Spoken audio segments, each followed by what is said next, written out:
My nephew asked if I would come down to his school and cook hibachi for him and some of his friends, so we made it happen a couple of weeks ago. As always, I got started with some BaconUp down on the griddle, and then I added some fresh minced garlic. Once that started to brown, I added day-old jasmine rice on top and got it all mixed together. Next, I added a little bit of black pepper and some white pepper, and then I put about half a stick of butter across the top. On a second smaller griddle, I added the vegetables. We had some onions, broccoli, zucchini, and carrots. I got those seasoned up with salt and pepper, and now it's time for the chicken. I pre-cut the chicken and had it marinating in Pow Pow from Lane's Barbecue.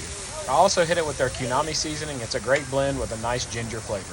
Jackson and Corinne jumped in to help while I got some other things ready. And now it's time for the eggs. We made a little well in the rice, and the guys all wanted to see who could crack an egg the best with one hand. I think Sawyer took this one. Dylan showed off his dance moves, and Josh jumped in to help get the eggs mixed in with the rice.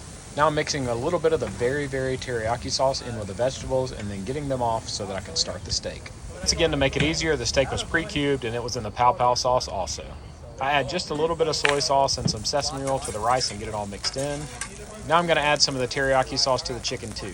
This very sauce has lots of the Asian seasonings already mixed in. The chicken and rice are done, so I'm going to get them off with the food shovel, and then we're going to move the steak over to this griddle because it's nice and hot. One more appearance of the teriyaki sauce and everything's ready to come off. It's time to eat, so everyone's going to start making their plates. It's time for the first bite, but first we're going to pray for the food. So, Heavenly Father, we thank you so much for friends. We thank you for family. I thank you for the amazing body of believers that my nephew has been able to surround himself with at college. We thank you for their friendship and for the love that they've shown to him. Lord, we pray that you bless his food to nourish more of our bodies. All right, it's time for that first bite.